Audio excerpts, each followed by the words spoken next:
Hi everyone, my name is Crystal Hardstaff and I'm the owner of The Gentle Counselor, and welcome back to the Gentle Counselor podcast.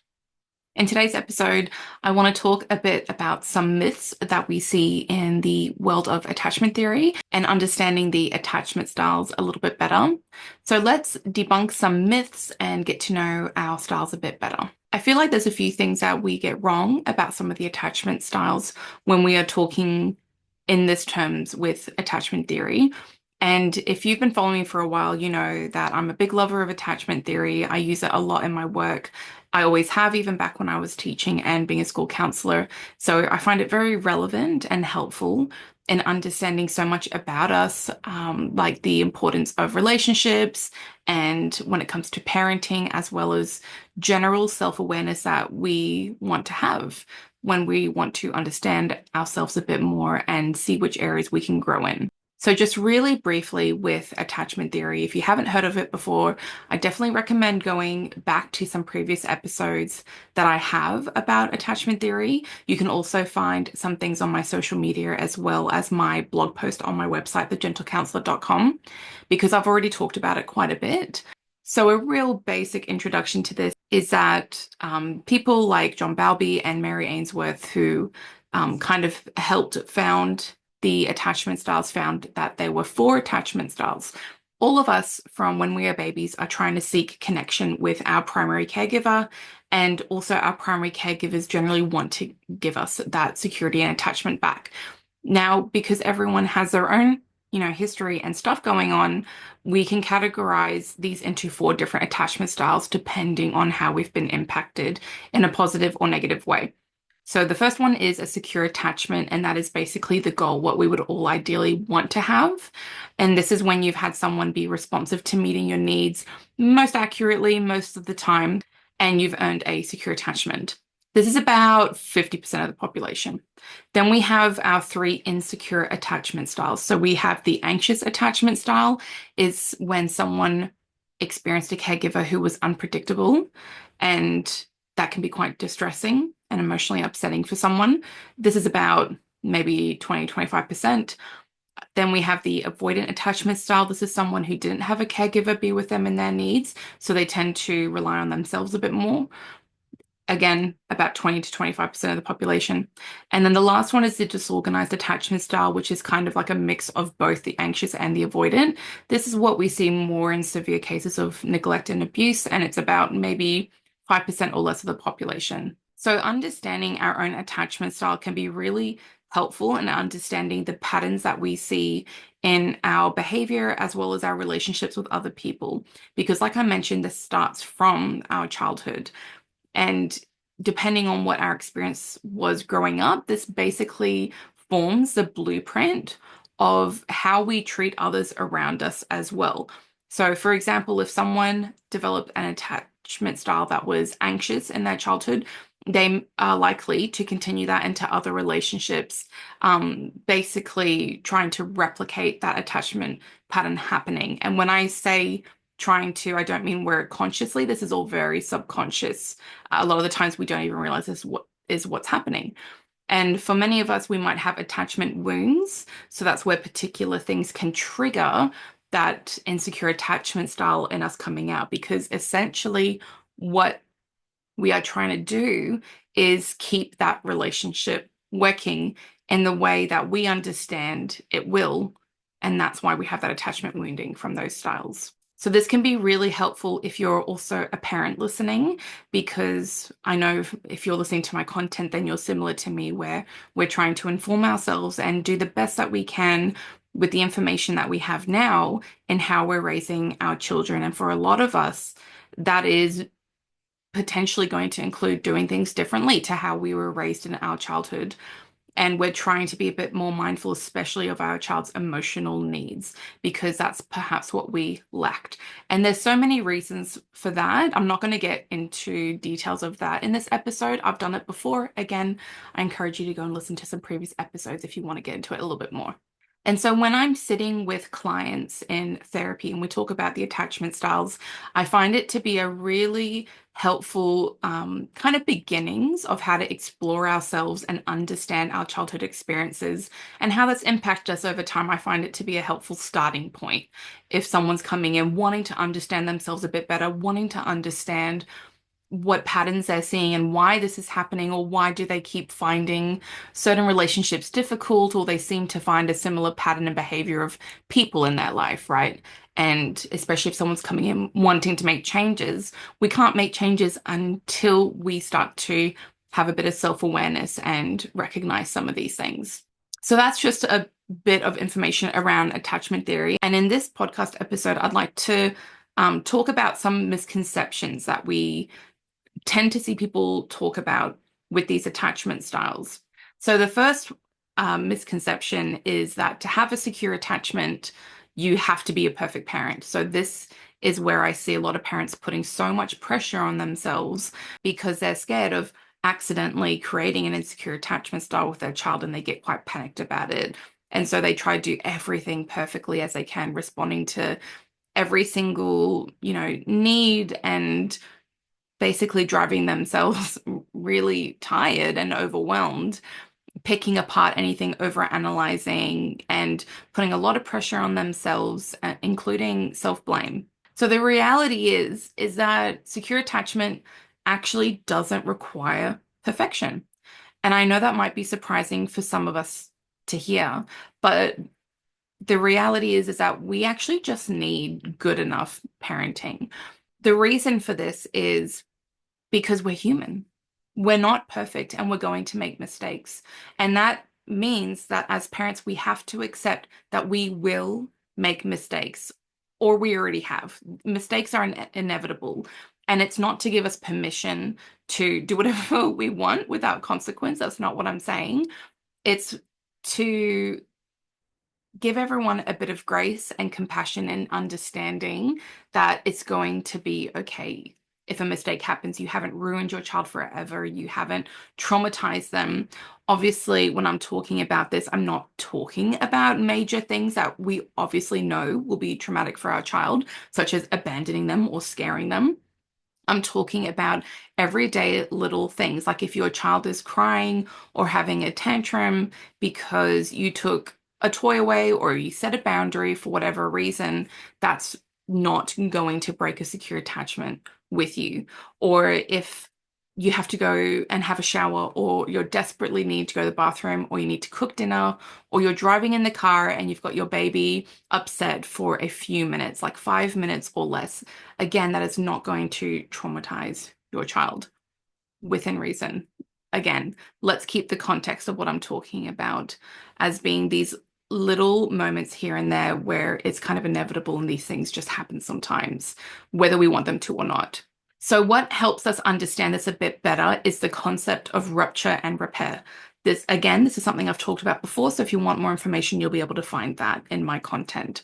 So rupture and repair is actually a really important part of developing a secure attachment, because what's really helpful when we make mistakes is showing our children that we will repair and we will make up for our mistakes when they happen, that we will take accountability, we'll apologize, we'll own that, and we'll also do something about it, whether in the moment problem solving or changing our behavior so that that doesn't happen again. Because as we know, with apologizing or saying sorry, it's one thing to say it, and it's another thing to actually have some changed behavior behind it. That's what matters. So our children actually have security in knowing that when a rupture happens, that it will be repaired. And that feels good. You might even be thinking about someone in your life right now, whether it's a parent that you have, or a sibling, or a partner, or a friend.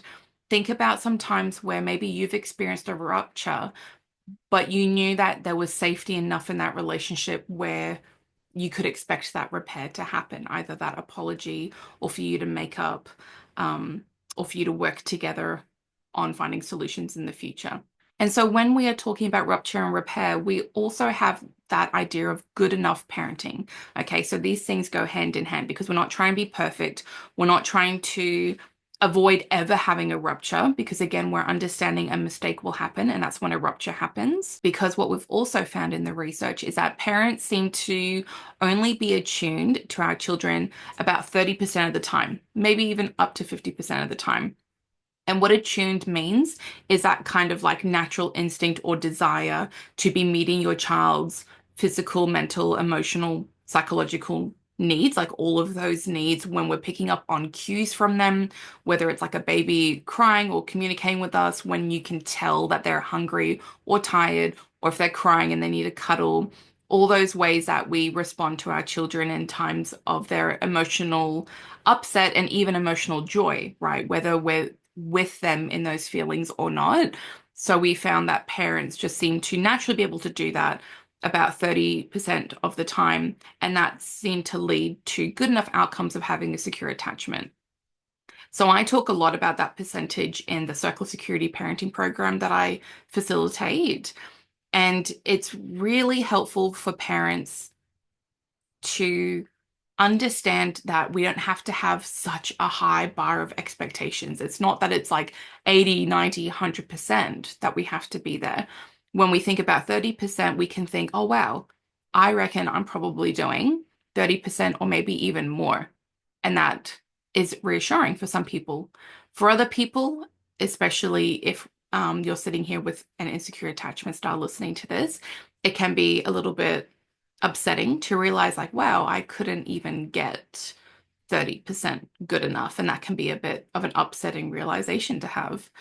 So sometimes people like to hear the facts and figures to give them some comfort. And again, remembering that any rupture can be repaired, and that's what matters. So when we're talking about repair, like I mentioned, things like apologizing or just being with your child in their feelings in those moments, and you're kind of like riding out that storm with them. We can think of emotions like a wave, like we're going to have that upward movement and then the coming down where things kind of calm and settle again. So what matters most is that ruptures are repaired. So if we have repeated ruptures without repair, that is what leads to an insecure attachment style. However, if we have ruptures that almost always have a repair afterwards, that is definitely going to lessen the chance and risk of an insecure attachment style developing. And I know that there's probably a lot of us even sitting here now as adults that would think, wow, if my parents even now had a repair moment with me, how much of a significant change could that potentially have if it was genuine and them taking accountability and responsibility for actions and choices that they've made. So this can be a good time to sort of reflect on that impact on us as well, or remembering if we did receive that as a child and how that felt. Another thing to remember when we're talking about secure attachment is that we only need one secure adult to develop that secure attachment with a child. We don't need, say, both parents in a traditional heterosexual household, right, where we have like a mother and a father. If just one of them are developing that secure attachment and doing that attunement, that's good enough. Children can also form a secure attachment with any primary caregiver. So that, again, that's not just parents. And I try to be careful in my wording when I talk about things, and I try my best to say caregivers as much as I can, because that's very encompassing of all the different families that we see, right? Whether we're talking about foster parents, step parents, even grandparents, aunties, uncles, right? Even for some households, children, for example, who look forward to going somewhere that feels safe, like school, it could even be that teacher that ends up kind of fulfilling that primary caregiver role if they're coming from a very troubled household, for example. So it's important to also not get so hung up in traditional labels. We just need to be doing that good enough secure attachment attunement for that child to have that important figure in their life. Okay, the second myth I want to talk about is this belief that your attachment style is sort of like set in stone in your childhood. So even I talk a lot about how your attachment style starts in childhood, and that's a very formative time for that. However, what we do know as well is that attachment is fluid and adaptable. So it can change across our lifespan as human beings because we tend to have so many different relationships in our lives, and those things can change as well. So, what we also know, if anyone listening has an insecure attachment style that you think has developed from childhood, is we can have what we call earned secure attachment because insecure attachment can shift to secure when we are in a healthy, supportive relationship. This can happen in numerous ways. It can happen if we have like a really close friendship with someone. It can happen in a romantic relationship that is healthy and supportive and secure, which is more likely if the other person has a secure attachment style. And you can also have this with a mental health professional because you can build that therapeutic relationship with someone who is working in that scope of attachment and understands how to support you in building that sense of safety and security with them as well. So, for people in a romantic relationship, this can also be a really beautiful thing to experience together, working on having insecure attachment, whether it's one or both of you. This is not an easy process, however. I want to be really clear with that. This is something that is possible. However, it's not going to be possible for everyone because each individual is different and you have to meet everyone where they're at. So in a relationship, this could look different. Maybe one of you is ready to put in, the work and be very self-aware and go to therapy, right? And do these kind of things. And maybe one of you isn't quite there yet. So that is something to consider. On the flip side of that, talking about attachment being set in stone, we have the also unfortunate reality that if we have put in that work with our child and raising them for them to have a secure attachment, also, unfortunately, if something were to happen to them where they got into an unhealthy relationship, that could actually make them change and have an insecure attachment style. So the argument for this point is kind of that, well, if we're raising our child to have a secure attachment, essentially we're kind of putting in that blueprint for them to know what to seek out in other people, to know how to behave in relationship and what to accept or seek or tolerate, right, in relationships from other people. So I don't want to like scaremonger by saying that because really kind of the whole point of having secure attachment is that you kind of seek that in others and you know or you feel so secure in yourself that you're not quite affected by others. But still, I just want to make that point here. So if you are someone that is wanting to have that own secure attachment, the main things that you want to focus on is therapy, self-awareness, and your own emotional regulation skills, because these can really help shift attachment patterns. So just to put it really simply, typically what you might see with an anxious attachment style is we're so focused on the other person, we're really affected by their emotions and their feelings and how that affects us. We're also really desperate in a way to keep that relationship going that we will sacrifice how we're feeling in favoritism of the other person. So if you're becoming aware of those patterns, you can change that behavior and trying to focus on yourself a bit more and tending to your feeling, giving yourself time to sit with any discomfort and sort of build up your strength within and your resilience within because essentially an anxious attachment has lacked that skill of relying on themselves because they were so focused on the others. They were put in that position to be so focused on others because being of service to others or being aware or walking on eggshells, right, was what protected that relationship and helped it happen. So emotional regulation skills are going to look more like turning inward to yourself and really trying to feel settled in who you are as a person and being okay with yourself. Someone with an avoidant attachment style is really focused on themselves and not enough on the other person. So they go really inward and they can seem like they're not going to tend to another person's feelings. But the reality is that an avoidant experience someone rejecting them in times of their emotional needs. So of course they retreat to themselves because they learned that it was not safe to go to another person, to share their feelings with another person because they were going to be ignored, rejected, ridiculed, punished for doing so. So the challenge for an avoidant is to open up and be vulnerable and trust the other person. It's a really hard thing to do. And the idea is that the more you open up and trust and you receive back that like secure attachment response of someone making you feel safe and seen and heard and feeling how being vulnerable can feel good and healthy, then eventually gets easier with time. So while we're talking about the avoidant attachment, actually, let's move on to the next myth, which is that avoidantly attached people just like being independent. So this is a really common misconception.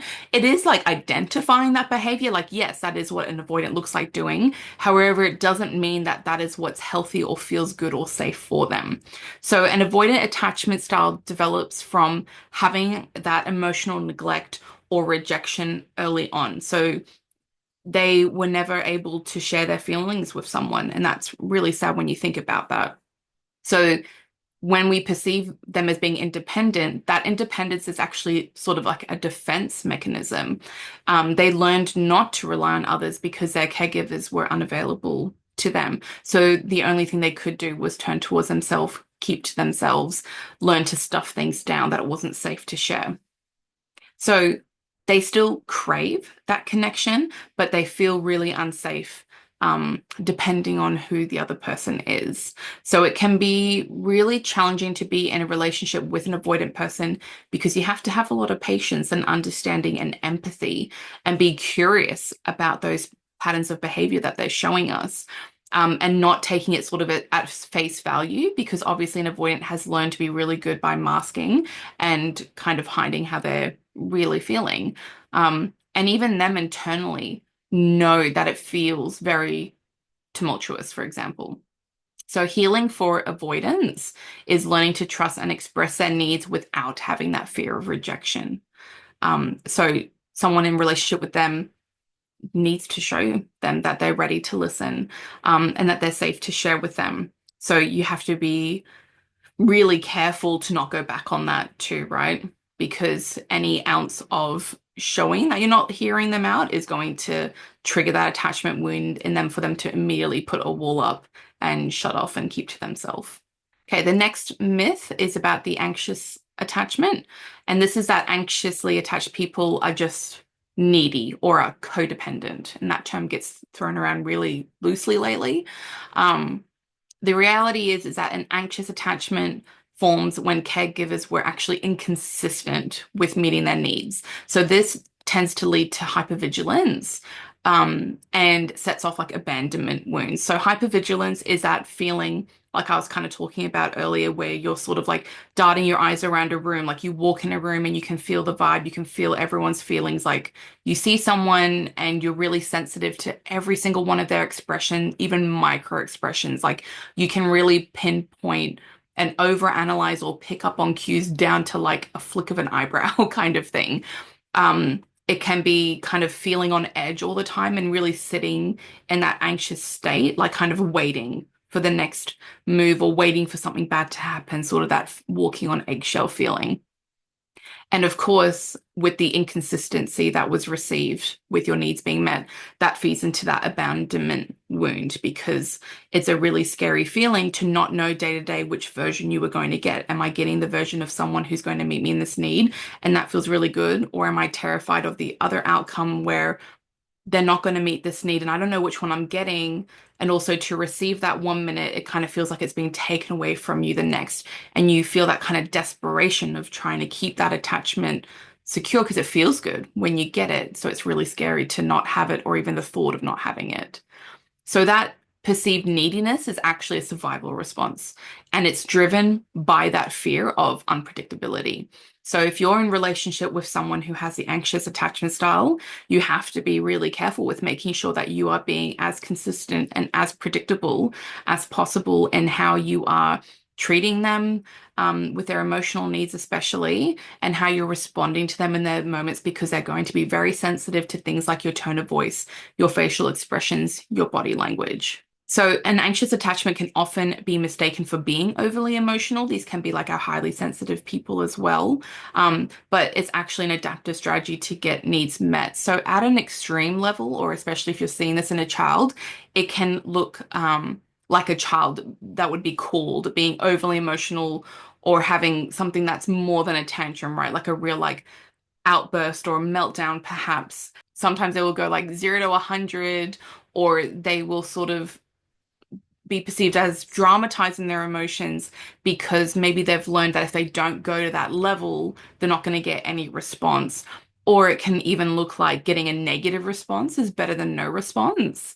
So even if they're kind of like yelled at, they might still do that because, oh, at least I got something rather than being ignored. And it's kind of like challenging that caregiver and that dynamic to be like, look at me, see me, respond to me. Like, this is how desperately I need you right now. And this is how chaotic I feel inside that it's quite literally spilling outside that I need you. So that's what we mean by that attachment wounding, kind of trying to keep that relationship working in that pattern.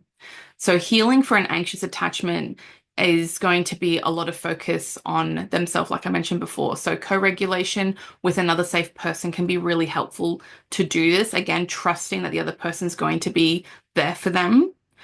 Self-soothing, again, we need to focus on that for ourselves and learning that your emotional needs will be met consistently. So again, this can be really helpful if you're seeing a mental health professional, because obviously, ideally, someone in that role would be doing that every time that you're seeing them in session, and that's happening for you consistently, and you can learn those strategies for yourself as well.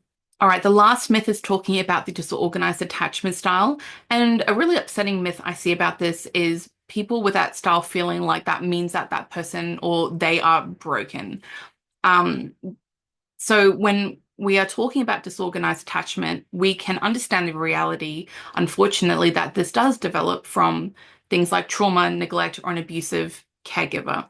So these are really upsetting things that have happened in someone's life that can lead to things like complex PTSD, for example. It's not necessarily like a fixed trait. It's not like who you are as a person. It doesn't define you or your life. So you can still shift towards security. In this case, it will definitely be feeling a bit more intense, and you definitely need to be ideally engaging in some sort of mental health professional therapy work. As well as actually literally having safety. So, ideally, not being in that environment with that person who is causing that trauma, neglect, abuse, and then having a healing relationship, which can be tricky. So, this process is likely to take more time and maybe more than one person because it's going to need to reestablish your trust in people in general. Because really, what you would have experienced is kind of like that consistent pattern, not only with that caregiver, but maybe with others, especially other relationships, because you would have, without meaning to or knowing, sought out that in other relationships. And I want to be really careful with even how I'm saying that, because I definitely don't want it to come across as victim blaming.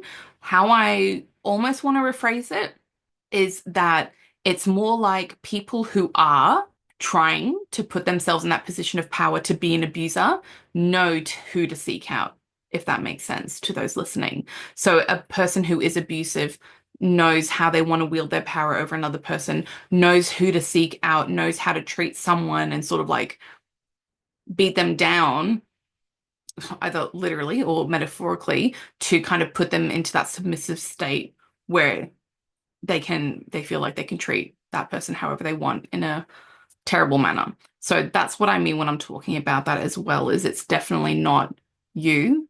It's a really unfortunate circumstance that you did not deserve to be born into or put into.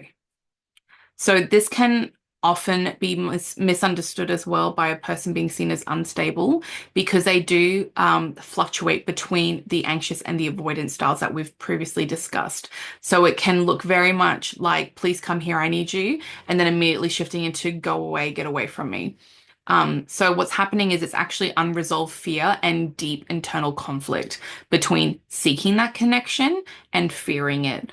So it's very uncomfortable internally, and it's definitely uncomfortable like externally what you can see on the outside and behaviors and things. And it's just a lot of conflict that you're feeling in your body, in your mind, in your emotions. It can be really hard to trust your gut or your instincts.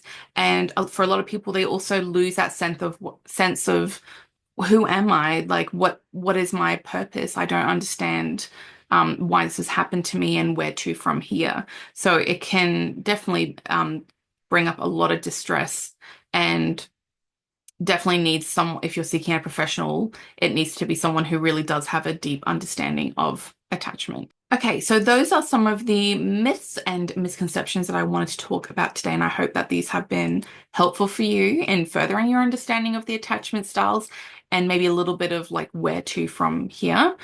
So again, just want to reiterate a few points. So your attachment style is not like a final ending destination set full stop point for you.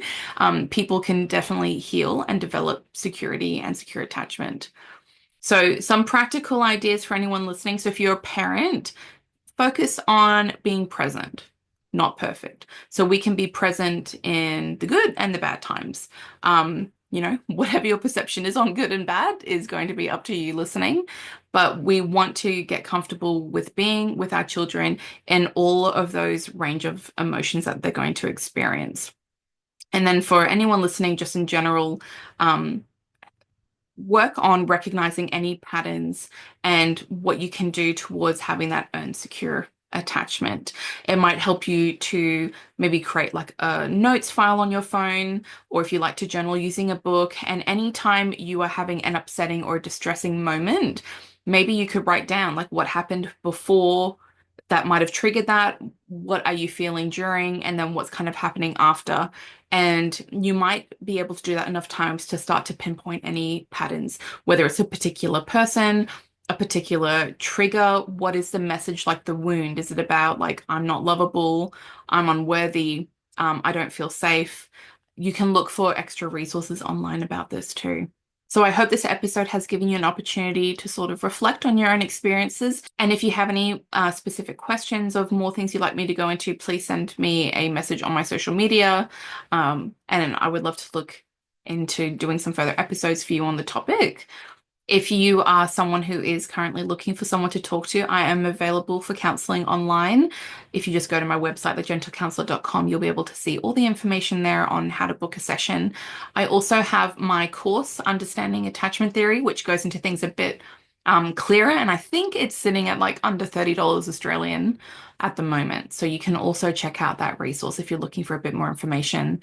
And my very first product that I ever created, I think, was my ebook, where it's like a really simple resource for parents who are wanting to understand attachment theory a bit more when it comes to their parenting. So you can check out all those things, and I look forward to talking to you in my next episode.